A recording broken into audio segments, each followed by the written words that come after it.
Olá, amante do terror. Hoje, nós vamos ver mais uma das propostas do SCP-001, dessa vez, a proposta de Andrew Swan. Você nunca achou estranho como a Fundação nunca desconfiou dos arquivos SCP estarem disponíveis para todo o público, mesmo quando supostamente deveria ser posto uma credencial de segurança para garantir que você seja um funcionário O5? Isso aconteceu durante várias e várias vezes, sempre dizendo que supostamente uma MTF iria para sua casa para te matar caso você lesse adiante.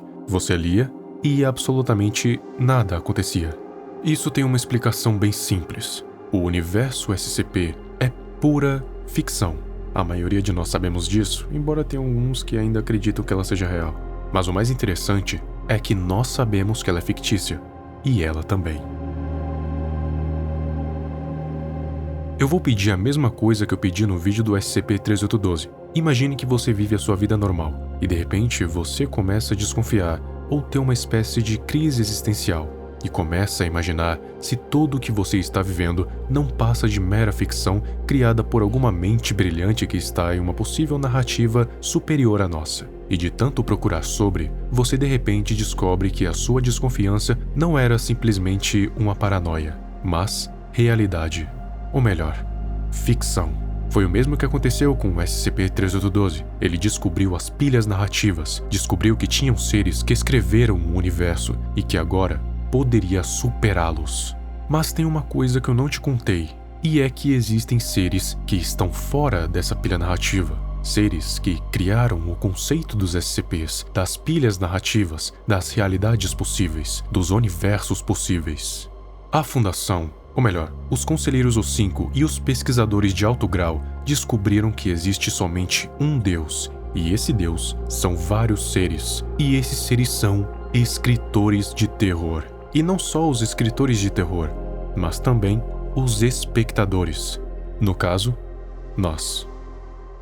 Eles simplesmente descobriram que estão fazendo parte de uma história inconstante criada por um bocado de entidades conhecidas como escritores, e são observados por um bando de outras entidades conhecidas como leitores. Os escritores são as pessoas do mundo real que escrevem os arquivos SCP, e os leitores são os que observam esse universo, o estuda, o vê como um simples entretenimento.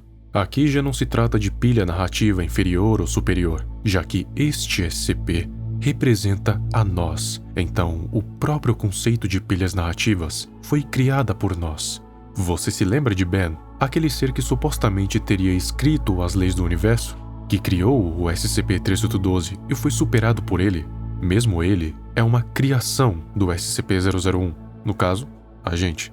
Ben foi apenas um pretexto para mostrar a extensão do poder do SCP-3812. Mas afinal, como a Fundação descobriu?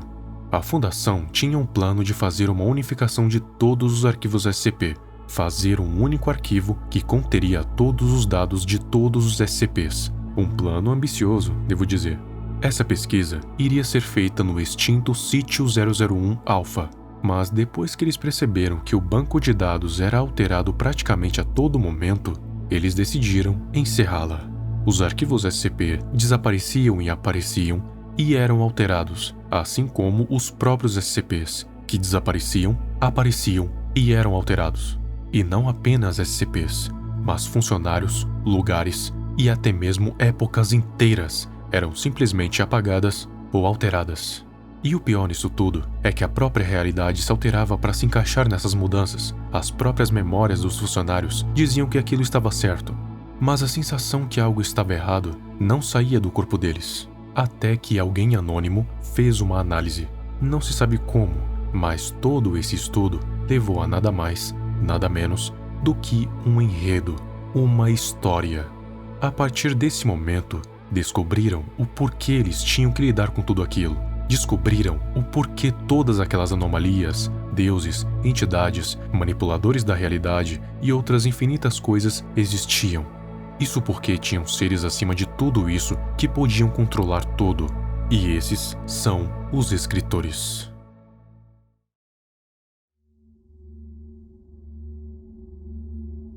O fato de ter vários escritores trabalhando em conjunto dá espaço para que várias ramificações da história do universo SCP se espalhem. E não só dos artigos SCP, mas também em todas as histórias possíveis.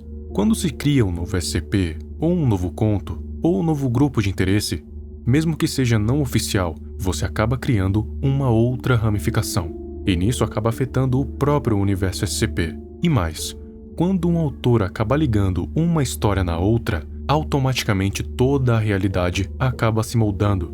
A própria história é mudada com um simples editar de textos. Mas até agora falamos apenas dos autores, dos escritores. Mas e quanto aos leitores? Os leitores também são uma parte crucial, por causa da interpretação que eles podem ter de um determinado universo. E por causa dessa interpretação, a história do universo pode tomar um caminho totalmente diferente do que pode ter sido proposto pelo autor. Por exemplo, SCP-096 pode ser simplesmente um monstro humanoide que não gosta de ter a sua face vista por outros seres e mata qualquer coisa viva que vê o seu rosto. Mas, por outro lado, ele pode ser um dos filhos do Rei Escarlate, que indiretamente faz parte do seu exército para acabar com toda a criação. SCP-682 pode ser simplesmente um réptil indestrutível que se regenera de qualquer coisa. Mas, por outro lado, pode ser uma entidade poderosa que é capaz de se adaptar até a própria manipulação da realidade e pode voltar até da própria inexistência. SCP-173 pode ser apenas uma estátua que, quando alguém se move, quebra o pescoço desse alguém, mas também pode ser uma estátua hipersônica capaz de se multiplicar e, se libertar, pode causar uma catástrofe mundial. E essa diferença de opiniões que faz a realidade ser tão inconstante, pois nesse universo não existe uma história concreta, existem visões, e até as visões podem mudar totalmente o curso da história do universo como um todo. Os leitores têm tanto poder quanto os escritores, pois com o poder da interpretação podem transformar qualquer coisa em qualquer coisa. Não importa o quão poderoso seja o ser, não importa se ele transcende narrativas, não importa se ele está fora das narrativas, se ele é uma antinarrativa, tudo isso se resume a um bando de histórias criadas por pessoas sentadas em uma cadeira digitando em um computador, ou escrevendo em um caderno. E se esses seres têm plena consciência de que são personagens, eles apenas descobriram isso por causa que os escritores permitiram. E se os escritores quiserem, eles simplesmente esquecem que são personagens. Fazer com que personagens quebrem a quarta parede sempre foi muito divertido, e ver como eles tentam fazer algo a respeito é mais divertido ainda. A Fundação, por exemplo, descobriu que os nossos comportamentos não diferem muito de seres humanos normais, e, portanto, estaríamos suscetíveis aos efeitos de agentes meméticos, e com isso tentaram fazer uma espécie de contenção. Primeiro, nenhum outro funcionário deve saber sobre isso, pois qualquer coisa parecida poderia causar um fim de realidade ZK. Depois, eles usariam 3 agentes meméticos para nossa contenção, o que seria em 3 estágios. Um agente memético que traria bem-estar, outro que traria o sono e outro que traria a morte. Claro que isso nunca deu certo, afinal, quantas pessoas já morreram depois de ler um artigo SCP? Se for uma pessoa de coração fraco e for desinformada, provavelmente morreu de ataque cardíaco, mas só isso, nada relacionado a algum agente memético. SCP-3812, ele pode transcender narrativas, sempre superar tudo aquilo que o supera, mas a menos que ele deixe de ser um personagem fictício, sempre vai ser observado por nós como apenas isso: ficção.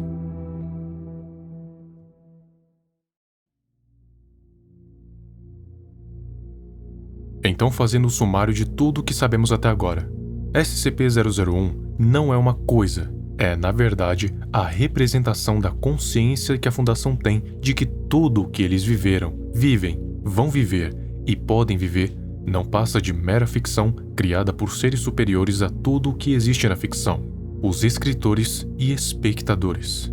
Os escritores e espectadores são superiores a tudo o que existe na ficção por causa que eles estão fora da ficção. São pessoas reais que estão no mundo real. E a menos que algum personagem fictício deixe de ser fictício e consiga machucar pessoas no mundo real, ele nunca vai ser superior ao SCP-001, não importando qual seja.